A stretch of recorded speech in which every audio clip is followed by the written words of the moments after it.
joke in this local area about Lake Elsinore is that it's actually Lake Smell Some More.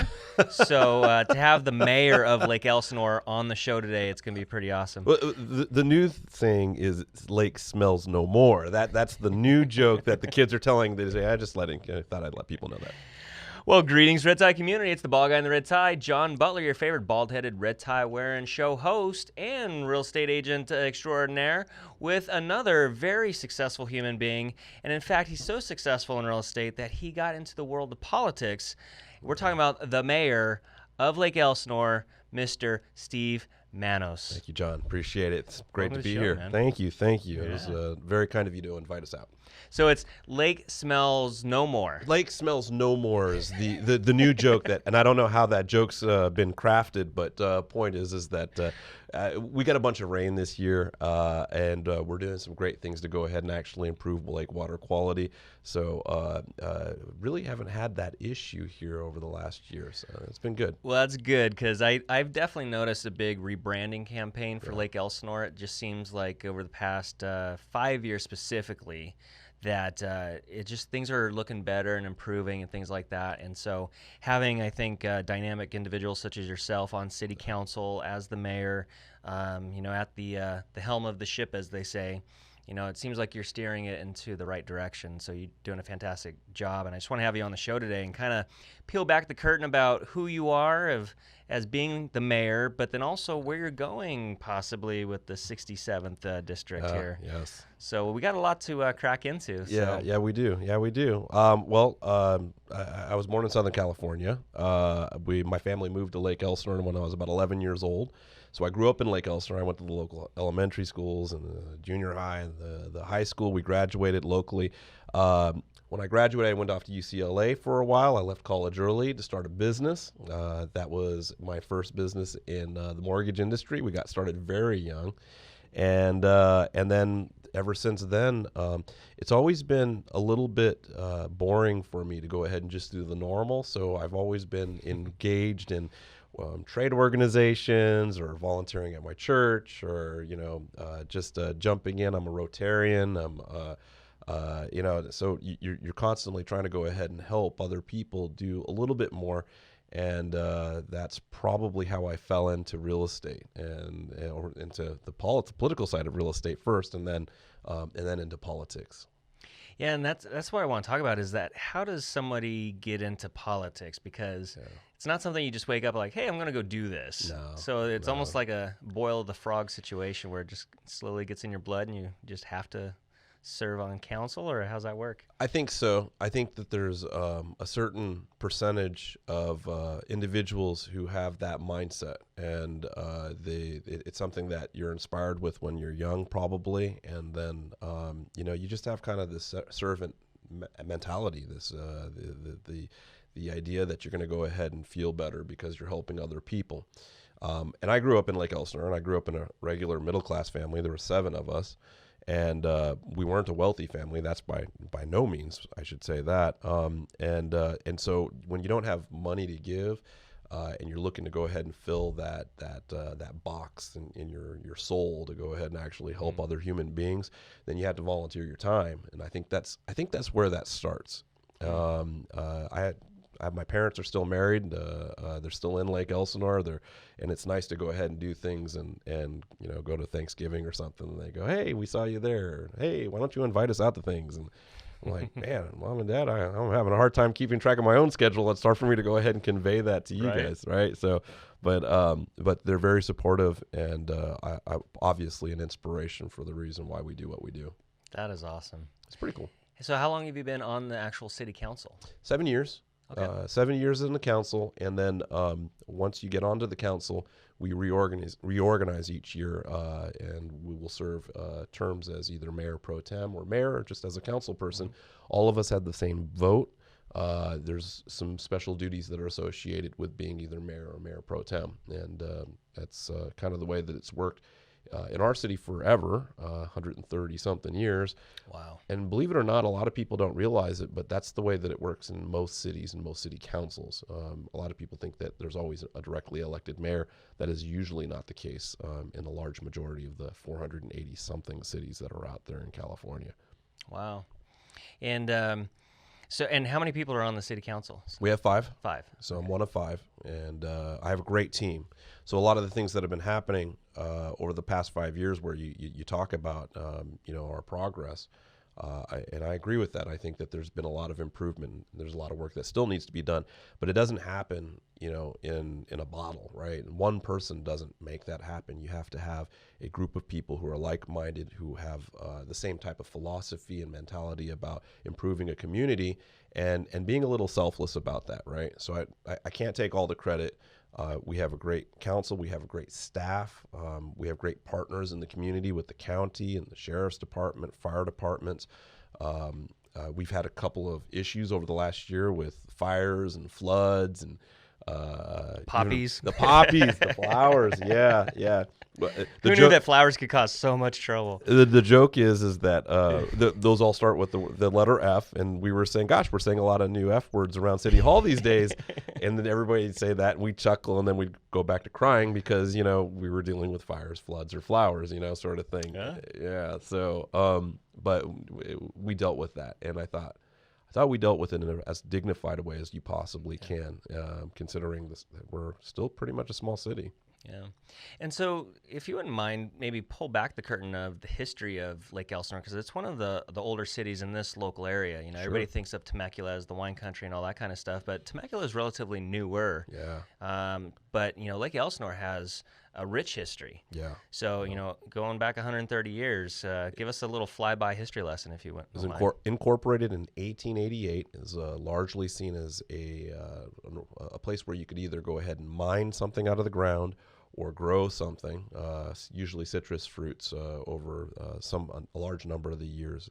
When I moved into town in 1987, there was still several orange groves in the area that were actively being utilized as producing orange groves.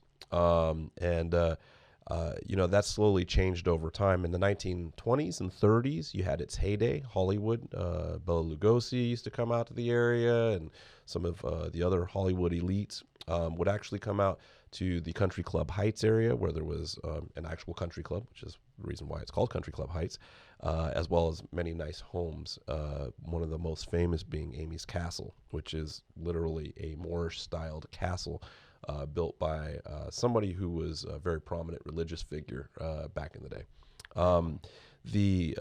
As time progressed, at some point the lake dried up in the 60s, and that created some economic deterioration. The city turned it around and began to be one of the first places to go ahead and innovate in motocross racing. So you had dirt bikes. So we took the muddy lake and we turned it into a race course. And but that also brought with it some of the biker community that's not so great, or wasn't so great, and that in turn brought issues with violence, drugs, gang activity, racketeering, things of that nature that ran the city down through the late part of the 80s and late part of the 70s and early part of the 80s. Once you got into the 90s, you started seeing some national and statewide trends that had pretty much had the politicians fed up. And that's when, about the same time, you saw Bill Clinton's crime bill got passed, which helped, and as well as the California Three Strikes Law, which helped.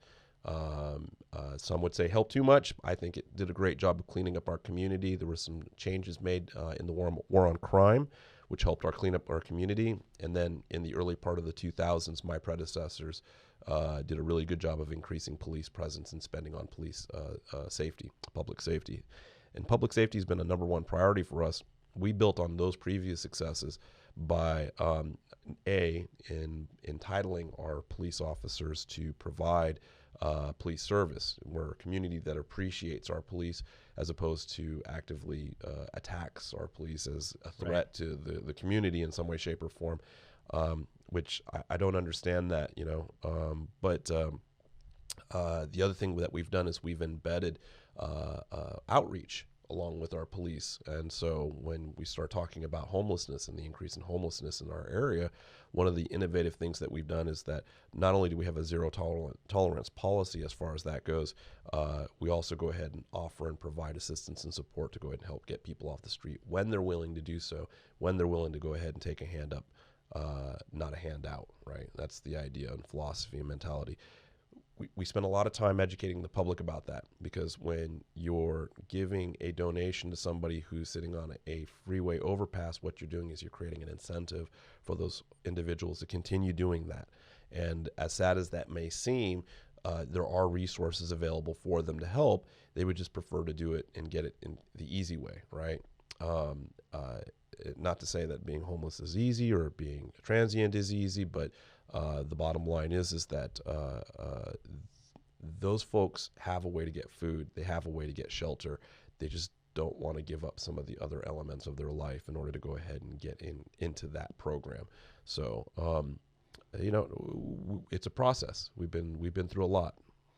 Well, and especially in this area, because Southern California, if you're going to be homeless, there's probably not a better place to be homeless at, right? Is in Southern California. The weather's nice 98% of the time, but you do see a lot of the panhandling off the side of the freeways and such. And then I know that you guys did a kind of a cleanup, probably a few months back. We do a within the cleanup. past year. We're doing cleanups almost weekly right now. Wow. And if you go to my Facebook page, it's my Steve Manos for Assembly page now, but it was my mayor's page. You will go back over the last year where you will see that we've been actively more aggressive towards criminal activity that's typically associated with being homeless: trespassing, theft, drug use, probation violations, felonies, felons that are in possession of weapons, real stuff that's, it's not just, hey, you're out and we don't want to look at you. It's, these are real problems that cause quality of life problems for the people in our city. And that's what California is experiencing now, unlike other places in other cities where, other cities are creating safe injection sites, or in other cities or they're just turning a blind eye to it altogether and allowing people to, defecate in the streets. I mean, we've seen the videos. We don't tolerate that at all. And we're doing what we can and dedicating what resources we can to go ahead and address the issue in multiple ways. If somebody wanted to get help, if they're on the streets or whatnot, what is the best place to send them to? Or is there a phone number or a website? Or yes, actually, you can go to www.theswag.org. This is a social workers action group. It's SWAG is SWAG. This group has been incredible, and the interesting thing about them is they're not necessarily an organization that houses homeless people, but they know where to house those homeless people, right? That's awesome. Or they don't necessarily feed people, but they know where to get the food for those people. And different people, especially homeless individuals, have different needs. We all think of, a common homeless person as just being somebody walking around the street disheveled. Some people are living in their cars. Some people have kids. Some people are veterans. Some people are elderly. Some of them have mental illness. And there's a lot of different factors that actually contributed to to that homeless issue. Yeah. So these guys are able to go ahead and create that relationship, build trust, identify the issues that each of these individuals may have, and then put them with the right resources to go ahead and give them the best chance of getting off the streets and staying off the streets. That's phenomenal, because it's so easy to want to brush them under the rug, and like you said, you don't want to look at them, kind of thing. But these are human beings. These are people with families. These are people that Absolutely. at one point had a good life, and then for whatever reason, whether it was through addiction or mental issues or just their job got wiped out or family got wiped out. Yeah. I mean, there's so many things, and I think if we take an honest assessment of ourselves and our souls, like, we're just a few decisions away from being in that similar place. I think a lot of people say that, and maybe for some people that's true, but I think there are some homeless. Again, there's a lot of different types of homeless people, right? And there's some people that are out there and they've had a series of bad experiences, essentially, right? But if you really think about it, the people that are chronically homeless who are rejecting assistance have burned relationships with their friends, their family, their coworkers, their churches, everybody. I mean, basically, if you fall into the point where you've got the government intervening in your life because you're not manageable and you're on the streets, you're in a public right of way. Right. Well, something's gone really, really wrong. Mm-hmm. And typically, I'd say it's drugs. You know what I mean? That's Mhm. a lot of people want to say, well, they're not all drug addicted. There's a large percentage of them that are, Majority, yeah. and even some people that are out there that look like they're homeless, they have perfectly good homes. They just like hanging out with the other people that are doing the drugs. They hang out and they share that addiction together. So you might see somebody on the corner. They may claim that they're a veteran, or that they've or that they were beaten, or or they might have an animal with them and whatnot. And you may be tempted to go ahead and give to those individuals. It's very important not to direct your resources to something that you know is going to be productive. You can go ahead and direct them to a legitimate nonprofit. You can go ahead and go ahead and volunteer your time. But by handing out cash money, that's not helping. Yeah. They can get food. Usually, most of them know where to get the food, and they eat just fine. The rest of it is utilized to go ahead and fill. You need $20 a day to go ahead and fulfill a methamphetamine or a heroin addiction. That's Yeah. what it is. That's the cost. That's the dollar amount. So people don't realize that until you see it up front with their own two eyes. I was very ignorant about it before I came in, and then you spend the time to educate yourself so you can go ahead and make your community better. That's the way it works. And have you noticed a big increase with the heroin use over the past, I don't know, maybe 10 years or so? Because I know meth for a long time was driving a lot of that, but it seems like heroin with all the The opiates. opioids, yeah, the opioid crisis has been it's destroying a generation of Americans right now, and it's something that definitely needs to be looked at. And you're starting to see multi-billion-dollar lawsuits being settled by the pharmaceutical companies that are finally acknowledging that some of these pain relief drugs had addictive qualities that they may not have. They may have under reported essentially a little bit, right? And so you feel bad for people who got caught up in that. And I've read terrible stories about nurses, being on pain medication, then being taken off pain medication, and getting breaking into things, and then just basically throwing their lives away to what is a chemical addiction.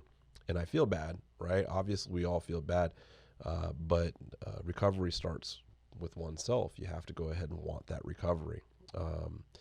There's some discussion at the state level where they're looking at the mental illness laws, 5150 laws, right?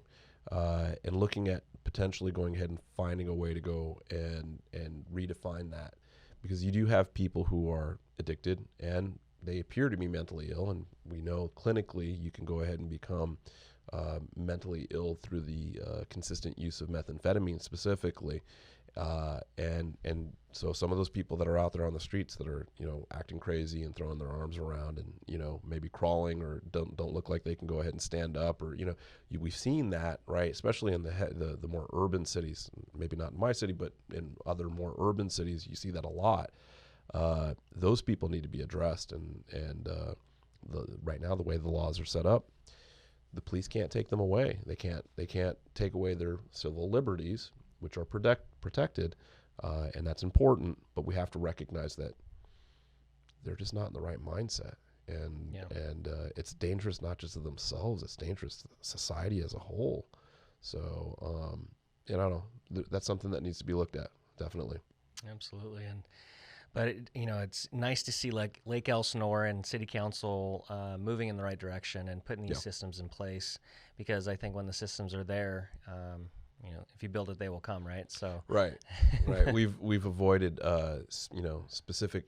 A lot of people go straight to, hey, let's build a shelter. You know what I mean?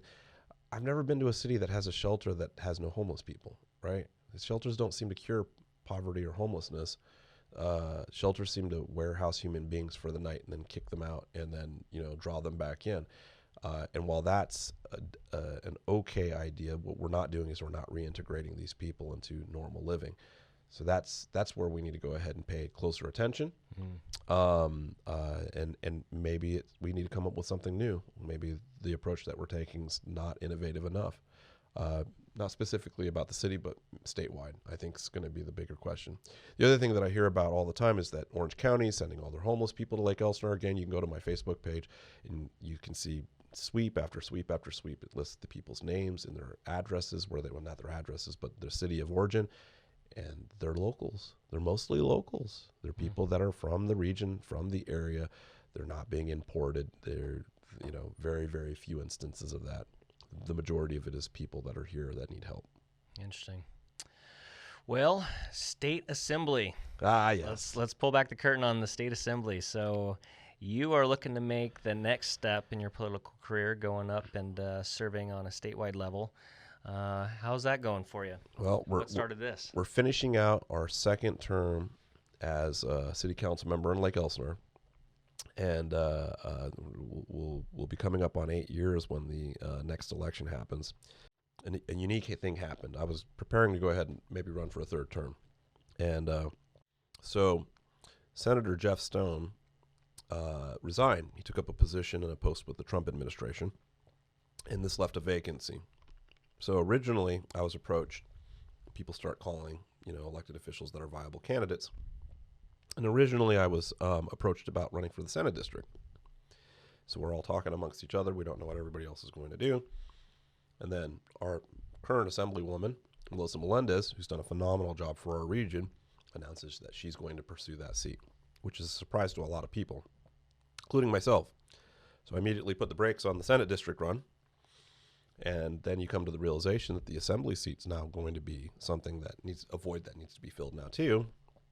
And so we redirected our efforts to going ahead and running for assembly.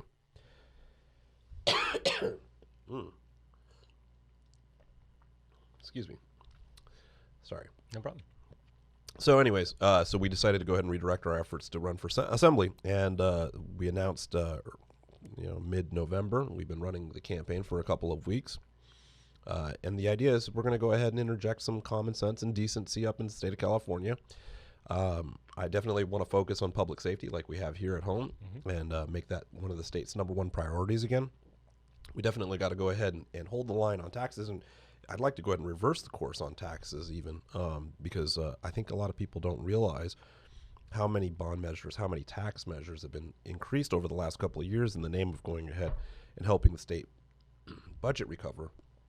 And now what we're doing is we're spending a lot of money in a lot of different areas that probably aren't good and probably are going to end up leading to a deficit budget again.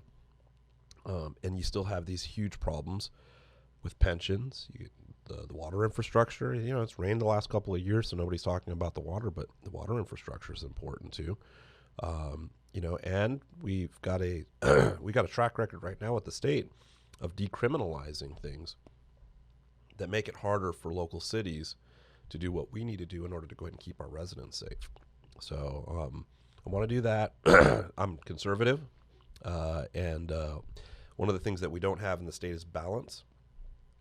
And even if you talk to moderate Democrats in Sacramento, they're finding themselves marginalized by a very extreme progressive edge, where they're passing laws that have nothing to do with helping California, but have everything to do to go ahead and building certain bona fides so they can run for higher office and whatnot. It's kind of imbalanced. So even moderate Democrats are finding themselves saying, "Hey, this doesn't make a lot of common sense," and the party's saying, "You don't follow our lead, we're going to throw people at you during the primary." And so even moderate Democrats are going, "Gosh, I'm kind of stuck. I need to go ahead and go along with this, even though I might not believe in exactly what's being said." That is due to the imbalance. So even if you're a Democrat, you're probably thinking maybe it's okay for us to go ahead and have a conservative, represent our area, because we could use more balance in the region. I would also say that California tends to go ahead and focus all of its attention on the north. There's huge imbalance between what happens and what we get here in terms of resources here in the Southern California states, southern part of the state, and what the north gets. Specifically that central north area of Sacramento, San Francisco, San Jose, whatnot. And so that needs to be equalized.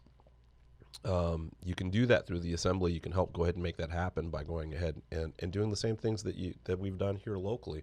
You educate people, get them engaged. You go ahead and start talking to other people. Maybe you work outside of your district and you help recruit and go ahead and register, educate people, reach out, fundraise, help, maybe find people who are good leaders who can go ahead and kind of bring that sense of common sense also, and build those coalitions. Those are the things that we're missing right now. This is part of the reason why the Republican Party has diminished so greatly in our area, is a lack of organization, a lack of leadership, and that's something that I think we go ahead and bring and interject, and hopefully go ahead and lead a Republican revolution reminiscent of Ronald Reagan. We'll see. That'd be awesome because, being in the real estate business, I see so many people leaving California just because, the taxes are just getting ridiculous. Yeah. It's like it's so hard to operate a business here. The cost of living, all that kind of stuff. I can't tell you how many people I've sent to Idaho, Texas. That's right. North Carolina, Colorado. People are just getting out. They just want to go. I sell real estate for a living. By the way, disclosure, being the mayor of a city like Elsinore, $620 per month. Okay, everybody thinks you live in the mayor's mansion. You don't live in a mayor's mansion. Okay, you do this. It's a volunteer job, pretty much. Okay, Right. And so one of the things I sell real estate for a living. Same thing. I can't tell you how many people, good people, have decided to get up and leave because they can't stand either the taxes, the regulations, or just basically the government coming down their throats and trying to go ahead and dictate their lives. And they see the state kind of moving in the wrong direction, and they're tired of it. There's other places that are very nice. They're not this paradise, weather-wise, but it doesn't make a lot of sense to go ahead and watch your local governments have to cater to people who aren't paying into the system, or basically are lost causes, and yet your grass is too long and you get a ticket, or you Right. you get you're out parked too long out in front and you get a ticket, tickets don't matter to the people who don't have anything, they matter to the people who do. And so you have all these problems. And so it's state-wise, though, one of the big things is that you've had a consolidation of power from local communities and cities, where they're taking away the ability for cities to go ahead and regulate certain things. I'll give you an example in a second. And they're taking that and they're consolidating that in California and the state capital. Good example of that is when we started dealing with the accessory dwelling units. Okay, used to be cities would go ahead and say, hey, this is what we're going to plan. Single family residences, and we're going to go ahead and have these houses set, with lots 7,000-8,000 square feet. Okay. And that gives people a good yard and something to go ahead and live with. It also gives us the ability to gauge how many cars, how much traffic, how many schools do we need. There's certain, thoughts that go into that, water and sewer and everything.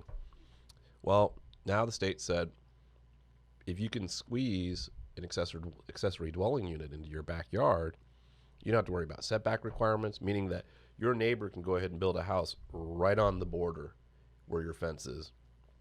No setback there, and they can rent it out to somebody who wants to go ahead and live in even 100 square foot shanty. You know what I mean? It's just, and the cities can't say no now, okay? Because the state's already saying yes. What about HOAs? HOAs can, and there's actually a discussion about that because it hasn't been tested legally yet. But according to the way I read the statute, it seems like HOAs, if they have it in their CC&Rs, that's kind of a private agreement between all the property owners that usually a master developer sets up, where they agree to an increased set of terms that are above and beyond what city laws are. So it's very often, and we love HOAs in our city because they make things for the city a lot easier, and they also provide a point of contact where we can go ahead and talk to elected individuals within the HOA and the management companies that are there, and they can point out issues where we know that it's not somebody trying to use their city government to go ahead and get back at their neighbor. You know what I mean? It's a more neutral sort of body that's going ahead and saying, hey, this is a problem, and then the city can come in and address it. Or they'll address it themselves, one of the two. That's awesome. So when is the election? Well, the first election is going to be March 3rd. That's the primary, during the presidential primary. So folks who would like to go ahead and vote should come out to that. And then the other election, if we make it through the primary, happens in November. It's first Tuesday in November, and that'll also be along with the presidential election. That's awesome. So are you excited? Yeah. And, the kind of the interesting thing is that it seems very natural. It feels like it's the right thing to do. So I'm enjoying myself so far. Is your family behind you?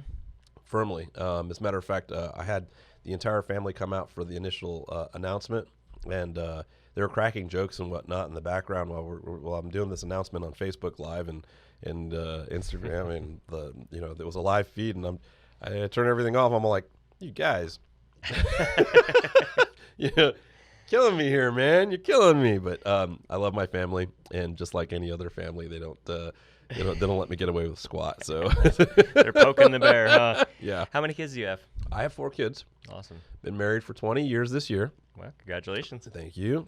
Married my high school sweetheart. I went to high school with this woman. We didn't start dating until after high school. I shouldn't call her my high school sweetheart. That's an exaggeration. I don't want to be one of those politicians. But I'm sure you had your eye on her during the high school years. Oh yeah, I mean, assessing the situation. we were friends first, and That's good. Yeah, definitely. It's definitely grown into something more than that. But she's a great partner. She's been helpful through this whole process. She is not one who likes to be in the spotlight, whereas I'm kind of the performer type. Right. She is not. She's the opposite of that. So she acts as the counterbalance. She keeps me out of the clouds. She'll tell me when I've gone too far. You know what I mean? She's all like, "Steve, you can't say that." And I'm like, "But why? It's the truth." She says, "People don't like the truth sometimes." Yeah, that's true. So. And it's so important. I'm also paired up with a beautiful wife who does not like to be in a studio full of lights and cameras and stuff like that. Yeah, so it's interesting, but you need the gas and the brakes to drive a car, right? You can't just all be gas. I like that. That's great. So I like that saying. You can start using that. Well, I'm going to steal that. Yeah, but, definitely. But it brings balance, and I think people such as ourselves that like to fly high in the clouds and I'm going to take over the world kind of thing. It's good to have that chain a little bit like, hey, yeah, you go a little too often to left field there. Okay, honey. Yeah, right. Yeah. She's the one that lets me know that I've gone the step too far, and when So the other thing is that forget behavior, right? It's like when you're working too hard, right? And you're up at 1 o'clock in the morning working on, I don't know, a website or some new marketing material or an idea that you're working on. She's the person that'll tell you, okay, it's time to put that away. Yeah. And catch some rest. You know what I mean? Yeah.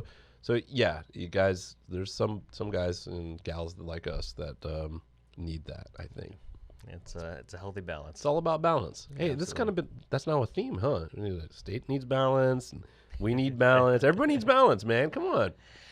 Well, and that is a great campaign angle because California seems imbalanced right now. It's definitely going way on the crazy side of things, and so having people like yourself at the state assembly in the 67th district, we need that counterbalance because imbalance is not a good thing. Yeah, I agree with that. I agree with that a lot. And there's a lot of important things that can happen at the state level to go ahead and help with that. And even when you're not in a party of power, you still serve on committees, and there's still ways to go ahead and create relationships with individuals and help them go ahead and get some of these things. You can find points where there's agreement and then work those points, or even go ahead and maybe work with some of the lobbyist groups that do have influence, and because they have money to throw around, and you can go ahead and work through them to go ahead and talk with those folks to go ahead and help feed information to the other side to go ahead and help with that. This is the inside baseball, and there's little rules, you know what I mean, the parliamentary procedures and whatnot, and I'm kind of a policy wonk, right?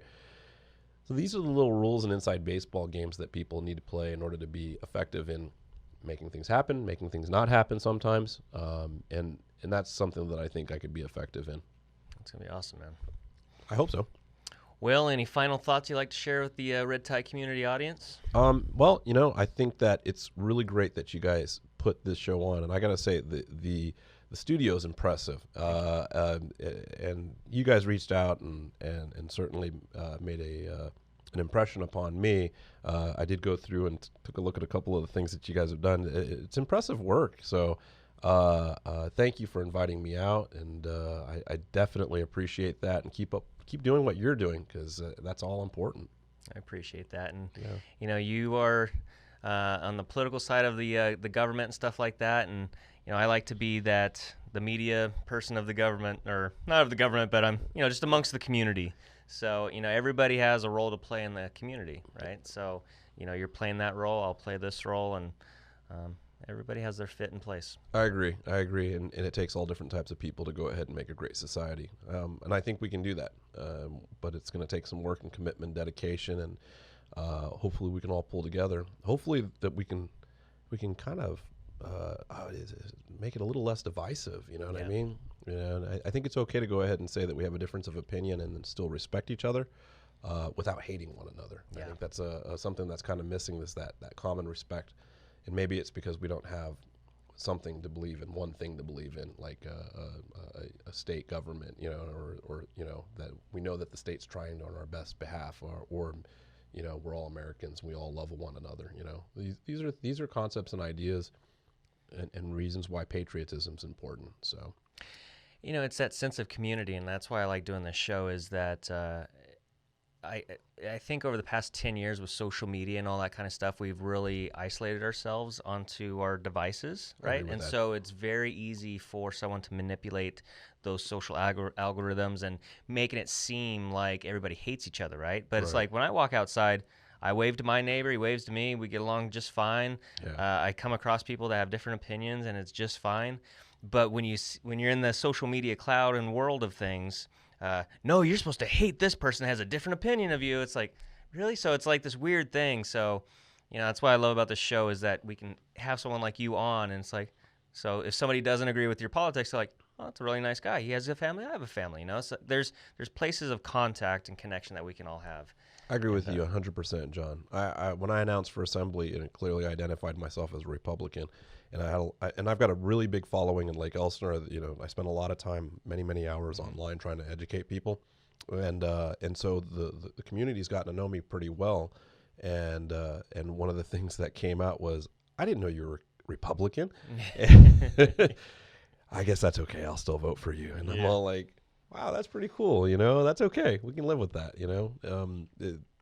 I'm in a nonpartisan seat, so maybe, we don't have to talk about things like healthcare or crime, or whether, there's police that are doing the right and the wrong things, then